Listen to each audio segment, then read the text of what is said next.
네, 배준영 의원입니다. 후보자님, 오늘 어제 오늘 이 청문회를 저희가 진행하면서 굉장히 좀 실망스럽습니다. 우리 이 후보자에 대한 자격과 그리고 그 의혹을 검증하는 자리인 것 같은데 이 청문위원들을 검증하고 공격하고 뭐 이런 사례가 비일비재한 것 같습니다. 그래서 그런 말씀 아시죠? 후보자님, 이렇게 이 손가락으로 달을 가리키는데 손가락을 이제 가리켜서 이걸 평가한단 말입니다. 근데 제가 볼 때는 민주당에서는 이 손가락을 아주 꺾어버리려고 하는 것 같아요. 네. 그래서 이루어지는 행태가 보면은 좌표 찍고 드루킹의 뭐 후예 같은 분들이 와서 막 달려들고 그걸 무슨 작전처럼 하는 것 같습니다. 그래서 이게 뭐 이런 일이 있어야 되나 뭐 싶은데 제가 이제 드리고 싶은 말씀은 이겁니다. 저희가 청문위원회인데 국무총리 후보자가 자격이 있다, 의혹을 벗겨낸다라는 그런 해명을 해주는 기구가 아니에요. 네, 해명은 후보자가 하는 겁니다. 그렇죠? 그리고 저희는 기관입니다. 기관. 그래서 예를 들어서 대학교에서도 어드미션 오피스가 있는데 입시 서류가 기한 내에 오지 않으면은 입학을 못 하는 거예요. 네, 마찬가지로 국무총리 후보자가 자격이 있고 해명을 하는 게 우리가 노력을 해갖고 우리가 그거를 위해서 일하는 기관이 아닙니다. 그거는 아실 거예요. 그래서 그거를 명확하게 하고, 그래서 아까 말씀드렸다시피 청문회 국회 보고된 지 벌써 꽤 됐습니다. 그런데 결정을 늦게 해주셔서 그 뒤에 계신 분들 고생하시는데 마지막 순간에 결정해 주셔서 저분들하고 정부 부처에 계신 분들이 막 새벽까지 막 근무하시고 늦게 결정을 해주셔서 사인을 늦게 해주셔서 그리고 지금 자료가 하나 왔는데 저희가 증여세 관련된 자료 그리고 1억 5천, 1억 8천에 관련된 대출과 이 변제에 관련된 자료 이것도 저희가 아직 안 왔고 그래서 그리고 칭화대 뭐 성적서 등등 해서 맞는데 어쨌든 그건 안 왔습니다. 그래서 잠깐만요. 그래서 어쨌든 제가 3차 질의가 시작되기 전까지 저희가 납득할 만한 조치를 안 하면은 저희 후보자가 고의적으로 이 청문회를 보이콧하는구나. 저희가 그렇게 판단을 하고 저희가 진행을 하겠습니다. 그리고 원천 불명 소득 과세 원칙이라는 말씀 들어보셨어요 혹시? 원천 불명 소득 과세 원칙 아십니까? 설명해 주시면 좋겠습니다. 예. 자산이 증가됐는데 소득 출처가 불분명한 경우에는 기타 소득, 사업 소득으로 과세하는 겁니다. 그러니까 5억을 벌었는데 8억을 더 써갖고 13억을 쓰셨으면은 그걸 밝힐 책임은 말하자면은 납세자한테 있는 거예요. 국세청에 있는 게 아니고요. 납세자한테 있는 겁니다.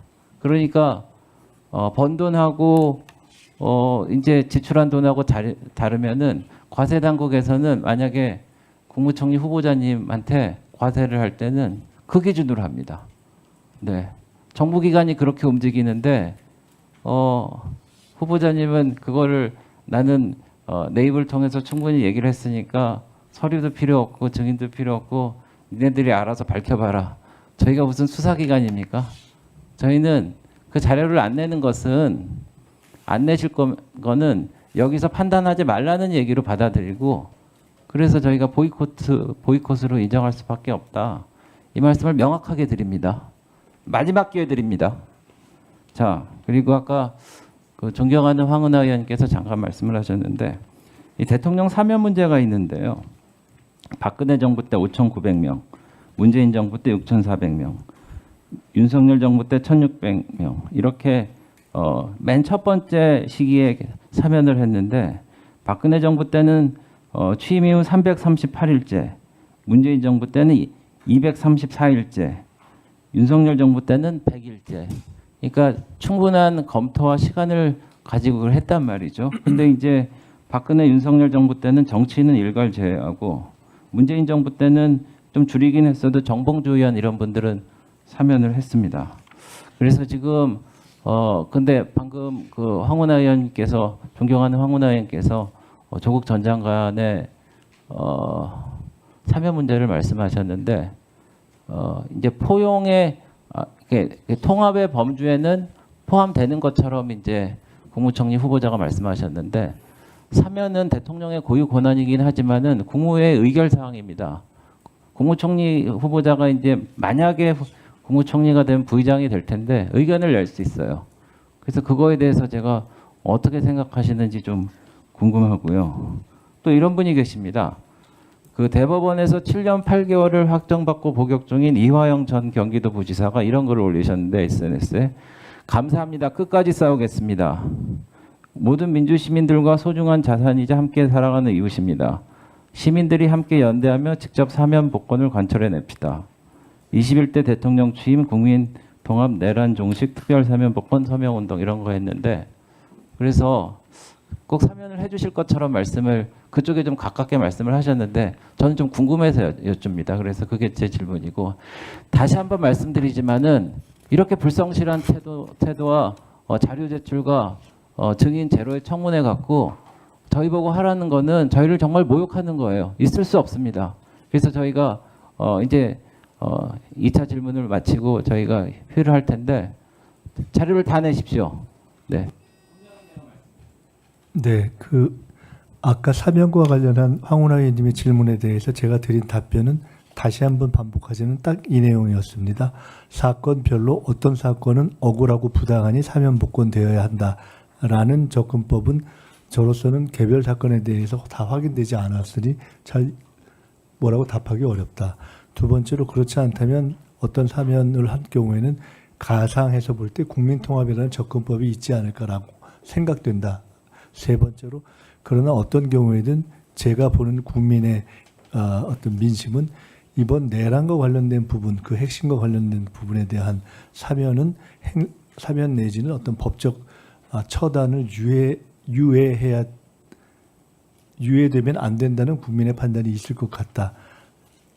이렇게 세 가지를 말씀드린 것이고요. 그리고 특정 개인에 대해서는 저는 어떤 경우에 대해서도 가상에서 대통령의 사면권이 행사되지 않았기 때문에 제가 국무위원으로 들어갈지 아닐지도 안 정해져 있는 상황에서 제가 어떤 입장을 그때 표명할 것이다라고 말씀드리는 것은 가정법으로 사용하는 것은 맞지 않는다 이렇게 말씀드렸습니다.